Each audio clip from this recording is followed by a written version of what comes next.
Hey guys, Doug Walker here with Rusty Nut Brewing Q. I am in the beautiful state of Washington. It's recently rained and we are excited to be brewing a Keller beer at the home of my mentor, Nic.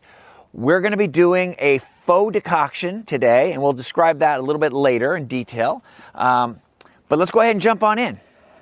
So I understand we're doing a decoction today. We are doing a decoction today. Would this be a traditional decoction? No. We're doing a single-step decoction, and generally a single-step decoction is done at the end of the mash, on your way to mash out. And instead, because we brew on a Grainfather, we're going to try to do a decoction at the beginning of the mash. Interesting. Doug has worked out a pretty interesting schedule. Doug found online, other people have worked out pretty interesting schedules. Okay. So we're going to give that a shot. Doug can talk about that while I finish wearing out this grain. So what we're going to do is we're going to put in half of the water and a third of the grain. And we're going to do a proper mash cycle for that. What's our mash schedule today? Are we doing a protein rest, anything like that? No, we're going straight to beta. Okay, rest. so we're going to go straight to beta, probably 63 degrees Celsius. I think 63 is right around 140. It's 147, I think. Yeah, it's in that area. We'll be talking in metric, I believe, for all most of the metric day. in this brewery. Yep. Yeah. So, by the way, let's talk about that. We are at Nic's humble abode here in some city I can't pronounce, Washington. What's the city? We're in Snohomish. See, that's why I can't pronounce that. And so we're going to take a third of the mash. We're going to put it in at roughly 63 degrees Celsius. We're going to give it about 30 minutes, which is typically the time in a traditional decoction. About the 30-minute mark, you would pull that out, boil it, and reintroduce it to bring up your temperature. Mm-hmm. So for that first third of the grain, it's going to have a pretty standard life of grain that was decocted. It got 30 minutes, it got a mash, and then it got boiled, and then it's going to get reintroduced. At this point, we're going to introduce the rest of the water, bring our temperature back down, and then I believe it's fair to say that once we get the temperature down, we'll probably have to use our Grainfather to get the temperature just right. We mash in the rest of the grain, and then we mash as per normal. We're going to put in like 27 liters of cold water. It's going to definitely... So it's definitely going to knock the temperature out of it. Yeah. So the goal is to get a decocted character from the beer, which the jury is out. If you could even taste, there's absolutely a Maillard reaction in decoction. Definitely changes the color for sure. But the jury's out if you can actually taste it. But if you can, we're hoping to put it into this beer. So let's go ahead and get to that. We got our grain all done. We do, yeah. We're going to get to the mill.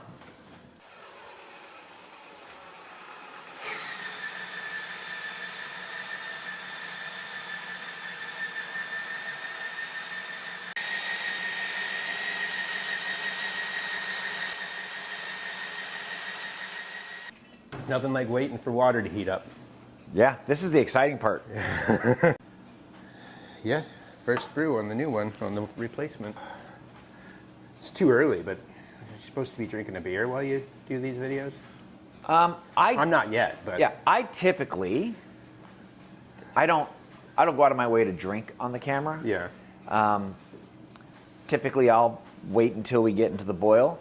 Yeah. But since you're running this show, I can drink whenever I want. That's true, you can. I usually don't drink when I'm brewing, but it's because I'm out here brewing at 6 in the morning. So. I don't see the parallel. And 28.5 liters. Yeah, probably just a little bit more water than we wanted, but it's fine. We want it loose for the decoction anyway. No, I mean, as far as I'm concerned, as long as we have enough water, so we don't have. So we're using the cold water to bring back down to mash temperature after we do the initial boiling of the first run of the grain. Mm-hmm. So we just need enough water to bring temperature from boiling back down to 63 C. And I suspect that we're going to have to heat it back up, but that's fine. Yeah. That's not a big deal. We should absolutely keep track of the temperature as we add the water back in. Sure. So we can find the number to hold back next time. Oh, sure. Yeah. It's roughly half the water. I've found with the G70, the most that you can put in here is 52 liters. Because once you put 52 liters of water in here and your grain, if you go any more, you're sending grain through those pickup holes. So when I did my my really big beer, the 48 Tiers, I put a brew bag. Yeah. And allowed me to go all the way to the top of this. I should do that. So if you're going to do a big batch, a brew bag lets you get full use out of the space. I should do that because I have to. When I do a 63 liter batch, I have to sparge it because there's not enough liquid in there to do a no sparge. You can get. I mean, that's another 4 inches. Oh yeah, 3.5 inches. No, I wouldn't need to sparge it if I just put a bag in. Or 6 inches in man measurement. I just don't want to deal with cleaning the bag. Oh yeah, I mean, or just one-time use. That gets expensive. Those bags aren't cheap. So I bought a bag for that purpose, and then I got a little rip in it. I still use it. Sure. I mean, it doesn't matter. Because it's going into, it still has. Right. It still has filtration. Yeah. Yeah. So its purpose is so it doesn't go over the top, not so it doesn't go down the bottom. Yeah. So I mean, really, you could literally cut the bottom of that bag. It wouldn't matter. And then cover it over there, and it would Yeah. have the same use and be easier to clean. It's true. That's a good point. Just have to stitch it so that it doesn't come apart, but that's not a big deal. Yeah, but at the end of the day, it's about protecting this 4-inch gap. It's just the top. Yeah, it's just the top. The Grainfather app doesn't know that. It'll tell you, like, put 60 liters of water in there. And I'm like, no, I can't do that. When mine tells me I'm maxed out and I brew, it's right at the bottom of that circle. Well, I think I throw it off because Grainfather says that the most that this can make is 60 liters. And I'm making 63 liters. Got it. So I've already broken their rules anyway, so I'm not too hard on them about that.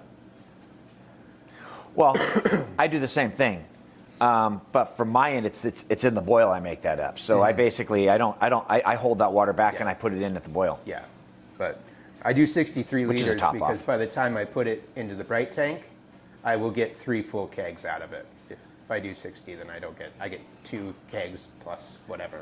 I love your creative naming convention. Yeah. You shall be known as 2. Yeah. It's fine. And I guess that makes you 3. That's right. Oh, you say it in German? Yeah. So that way it has a cool name? That's easy to spell? Yeah. Yeah. Well, like Ichiro, right? Ichiro Suzuki, the baseball player. Ichiro isn't his name, it's a nickname, and Ichiro in Japanese just means number 1. Oh, so he's the best? Well, no. What it meant was there were multiple kids in his team that had the same name. So the coach was like, well, you're Ichiro, and you're Nichiro, and you're what, Nice. Yeah. You're number 1, you're number 2, you're number 3, But, you speak more Japanese than I do. My Japanese is limited to martial arts phrases these days. Shouting at students. I can say good morning, I can say good evening, and I can say good afternoon. Arigato, isn't that thank you? Domo arigato gozaimasu. Yeah. Depending on how formal, you could just say domo, you could say arigato, you could say domo arigato, you could say domo arigato gozaimasu. Yeah. Isn't that teaching? Isn't that teaching? No. Or is that just a formal thank you? It's just different levels of thank you. Okay. So domo is a very informal. It's like thanks. Yeah. And then domo arigato is like thank you. Yeah. And then you get more formal. Domo arigato gozaimasu is thank you. Thank you very so much. much. Yeah. And then domo arigato gozaimashita is thanks for the thing you just did. So that one, it took a while to figure out, because I'm like I got the domo arigato gozaimashita, but I don't know what the sta means. Right. So I looked it up. I don't want to forget this. So it's basically like a past tense. Thank you for the thing you did. If I don't hang that on there now, I'll forget about it. You have to put it in during the process? Boil. Put copper in the boil. That helps break down the precursors to sulfur. Oh. All right, Nick, what do you want me to do? Stir it. I'll pour it. It's not much though, so.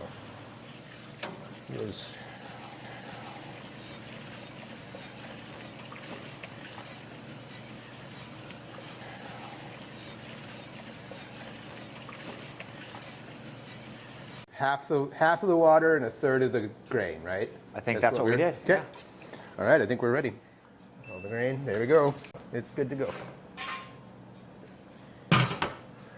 So yeah, it's just that.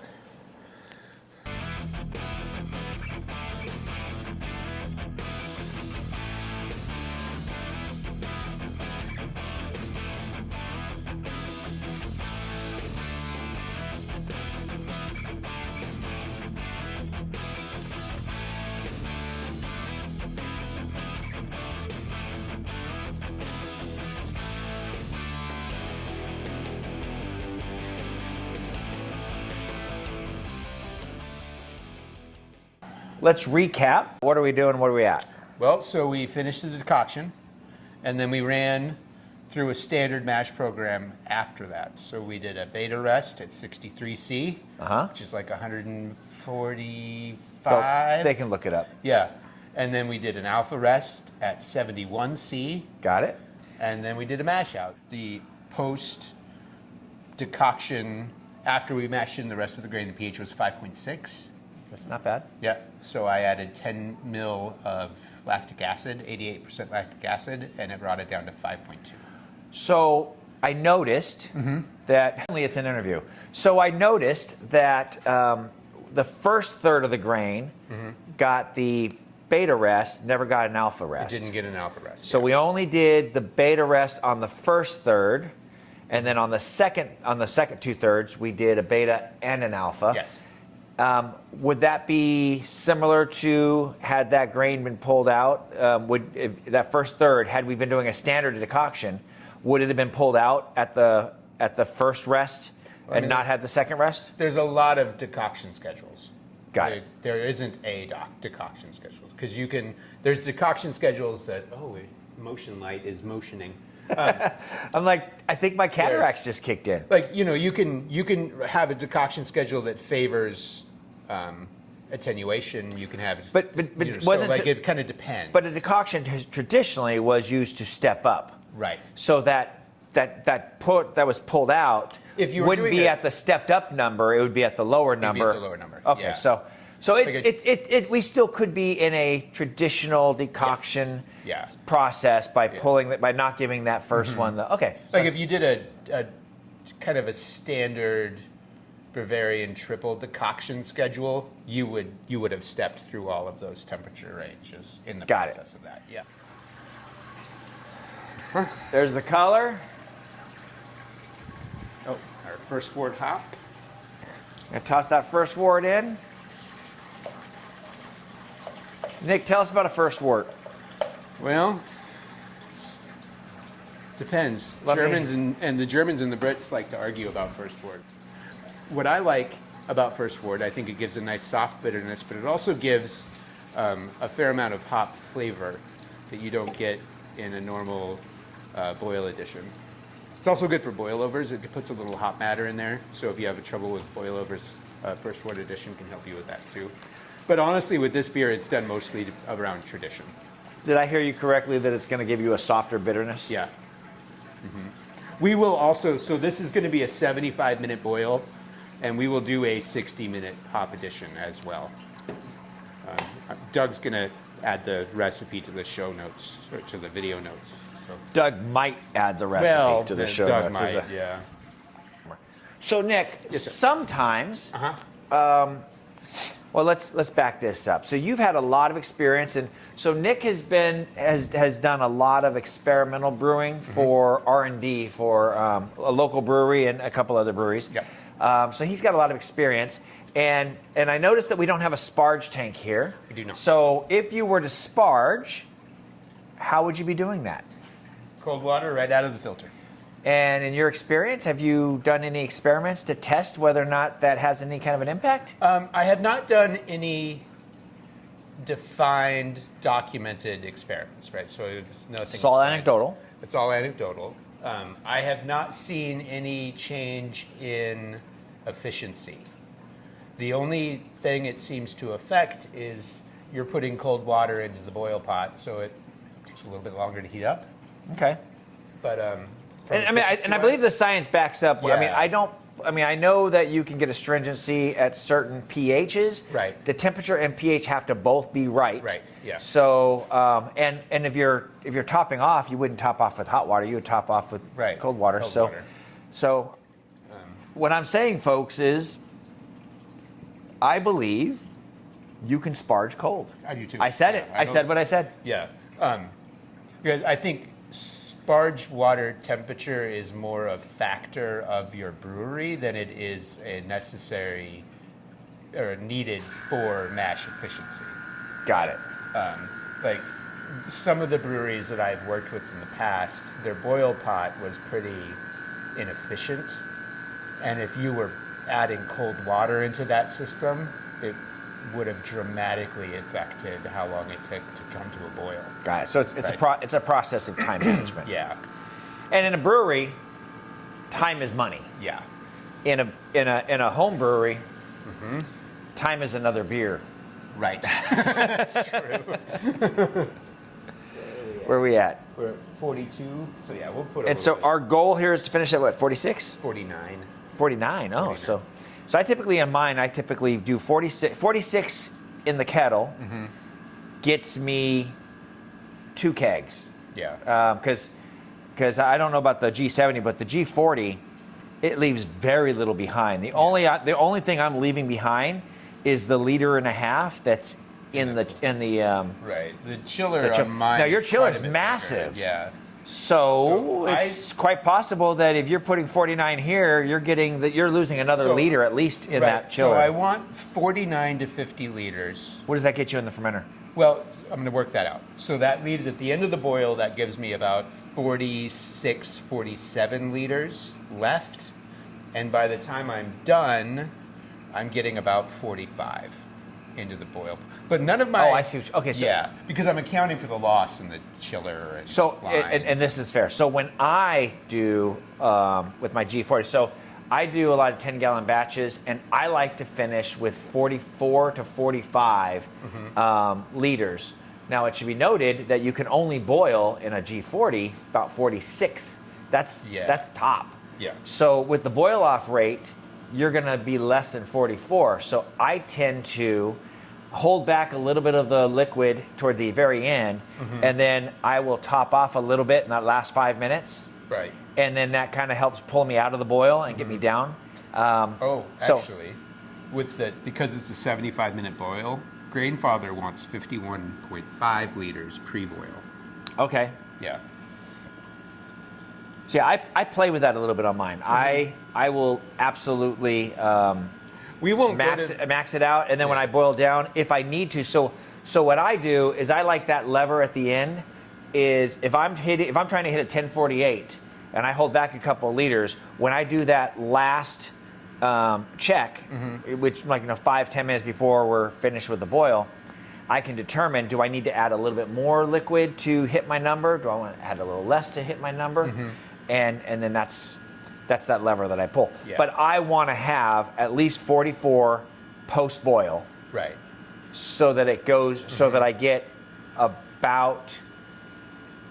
I mean, I've actually never measured what goes into my big fermenter, but I'm assuming I'm getting about 41 to 43 in the fermenter, and I know that with the cone, I'm still getting two full 10-gallon kegs. Yeah, and I know I literally just went from around the world liters to gallons. So I measure my kegs in gallons because it's a 5-gallon. And 19 liters. I know it's 19 liters, but still. Okay, we're going to sparge, folks. Yep, so we're sparging. Cold water. Cold water going in. I feel naked without my hat. Well, go get your hat. No, I didn't bring my hat. So I'm in Washington, and we're here for Oktoberfest. So I might do a quick video tomorrow for Oktoberfest. Yeah. But we're here for Oktoberfest, late. So I wore my Oktoberfest hat to come here. Truth be told, I don't look great in my Oktoberfest hat, but when I have the outfit, it makes sense. And then I also brought my little warm weather hat, my cold weather hat. Yeah. And what I didn't have room for, thank you for that, puppy. What I didn't have room for was my video hat. Your video. Oh, that hat. Yes, that that hat. hat's not welcome in my house. What? it's a brand. It's a thing. It's a brand. This dog's trying to figure out how it's going to get by my camera without breaking my phone. Well, he didn't want to go inside, so he says he hangs out with the boys. That's fine. It's fine. Ross, we're taking good care of your dog. Yeah. And the irony here is Ross will never see this. Unlikely. Yeah. I would wager against it. Yeah. You could literally put this on Ross's phone and hit play, and he will not find the time where his name was mentioned. It's probably true. So deep into the video. All right, we are at, oh yeah, you got to add a good 6 liters Oh, yeah. to get to your mark. So now, Nick, at this point, I know you don't have a refractometer. At this point, I would typically take a visual of how much I have. I would do a gravity reading so that it allows me, as I'm putting that last bit of water in, Right. to fine tune if we're more efficient than we thought we were going to be or less efficient than we thought we were going to be. So you do have a sample in the fridge. No, I don't. Oh, I thought I you tossed it. That was just for pH. Oh, That was just pH check. Yeah. So we're coming up to boil. I have an idea. Yeah. Let's pull a sample.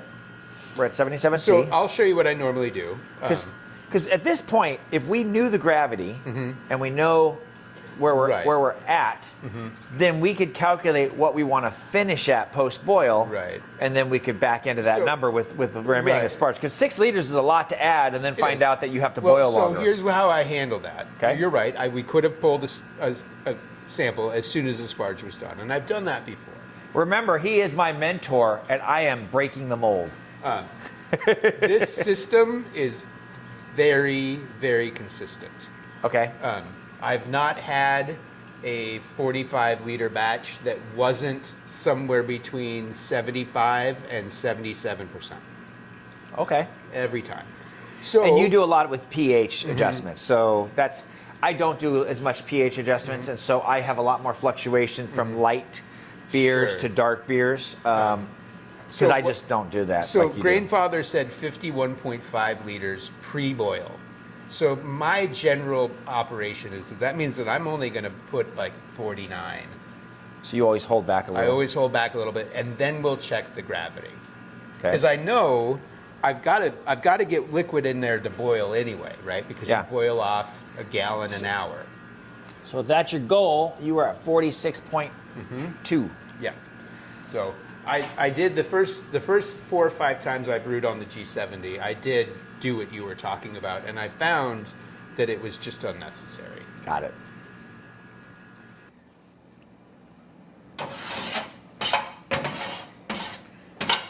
So you don't cut that down, you just give it to the chickens as is. Yep.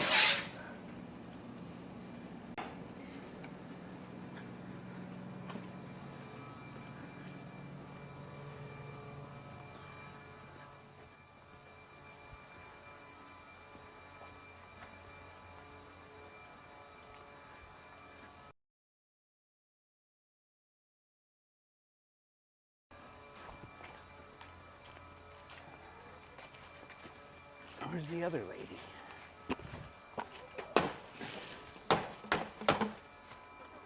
And that's it. Happy chickens. Brewery employees, as it turns out.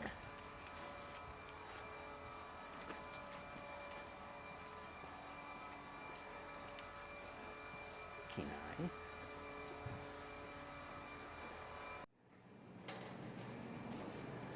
So I say you put that in the fridge and get an easy bean sample. No, that's what I was going to do. And we are at 49-ish. 48 and a half. Okay. So again, by taking a measurement of the gravity and the volume, even though we're pre-boil, that will give us the ability to do the math using Brewer's Friend's dilution calculator. Yep. And tell us exactly what our finishing, because we're not adding any more sugar to this. So it'll tell us exactly what our finishing gravity, our desire, what volume do we need to hit that goal, and then that will tell us if we're on track. Because we kind of know what our boil off rate is, but we can always add water in or boil longer. We really, I mean, I guess we want to know that before the 60-minute addition. Yeah. Because if you're going to have to boil longer, which is not going to happen in this case, if we're going to have to boil longer, we definitely want to do that before that 60-minute addition. Otherwise, it becomes a 90-minute addition. So, Doug, you'd asked me about the copper chain. Oh yeah, tell us about the copper. Tell the YouTubers about the copper. Right. So, copper ions in wort help eliminate the precursor to sulfur. There's more science to that, and I don't know it. But so it's not uncommon, especially in Germany, to see copper chains or copper pipes hanging in boil pots. And I brew mostly German beers, so it's kind of a fun thing that I do. Certainly don't need to do it. It's especially silly because my Grainfather has a copper counterflow chiller, so it's getting plenty of copper ions when it's running through the chiller. However, it's still fun, so I do it. Well, now we're just waiting for it to boil. So Nick, what am I adding? 20 grams of Magnum.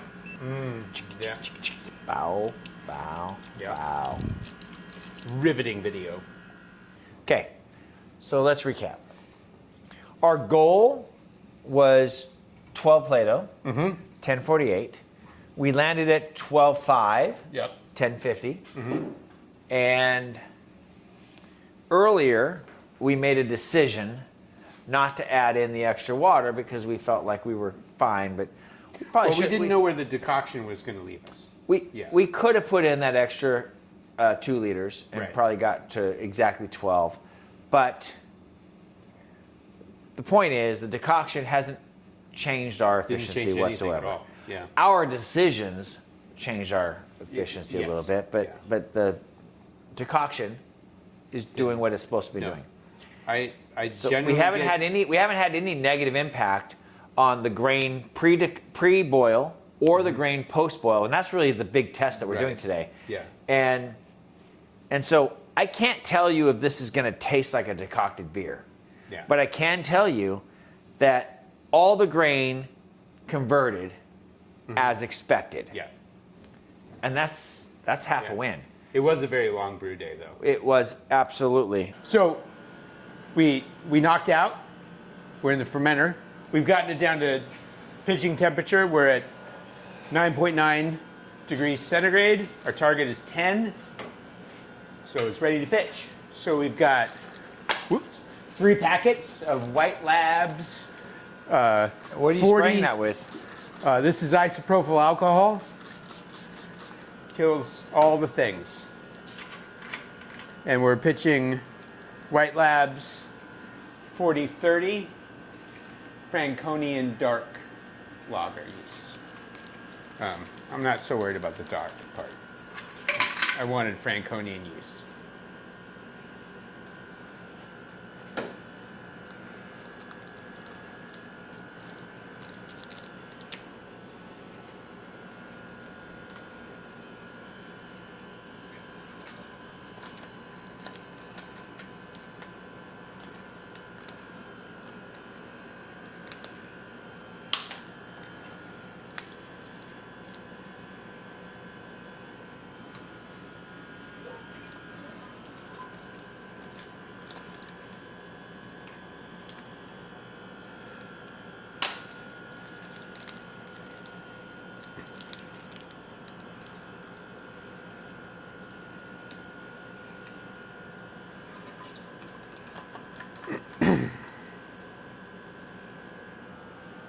Alright, so we've got our yeast in.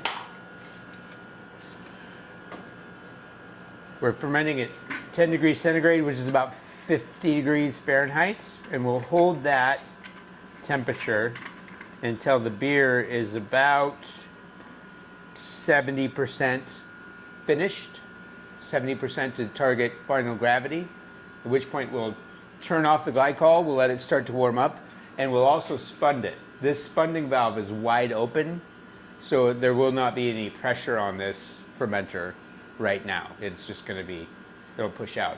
But at about 70-75% to target final gravity, I'll turn off the glycol and I'll set this to about 0.8 bar, which is about 12 psi, to finish it out. And it'll be in this tank for about 3 weeks, and then it'll go to the bright tank for about 3 weeks, and then we'll bottle it or keg it. Hey, Nick, come on in here. Yes, sir. Thank you Yeah. for heading up this brew day while we brewed a Fraconian Keller beer. Keller beer using a faux single vessel, possibly faux, possibly not faux decoction. It was a decoction. It was a decoction. Yeah. And we'll come back later and we'll do a tasting on this one. I think we will. Yeah. And I'll mail you some bottles. if you want to see that tasting, make sure you hit the like and the subscribe button. Smash it. And if there's any smash that button. Yeah, If there's exactly. anything that you did not like or agree with, or let us know. Yeah. Let Nick know. Yeah. Any comments you make, well, we go straight to Nick's inbox. Sure. I promise. All right. Hey, Nick, this guy is seriously my mentor, and I cannot thank you enough for letting me come out and, It was a great day, and play dude. in your brewing, Yeah, man. I like it. really enjoyed it. Yeah. See you guys later. See you guys.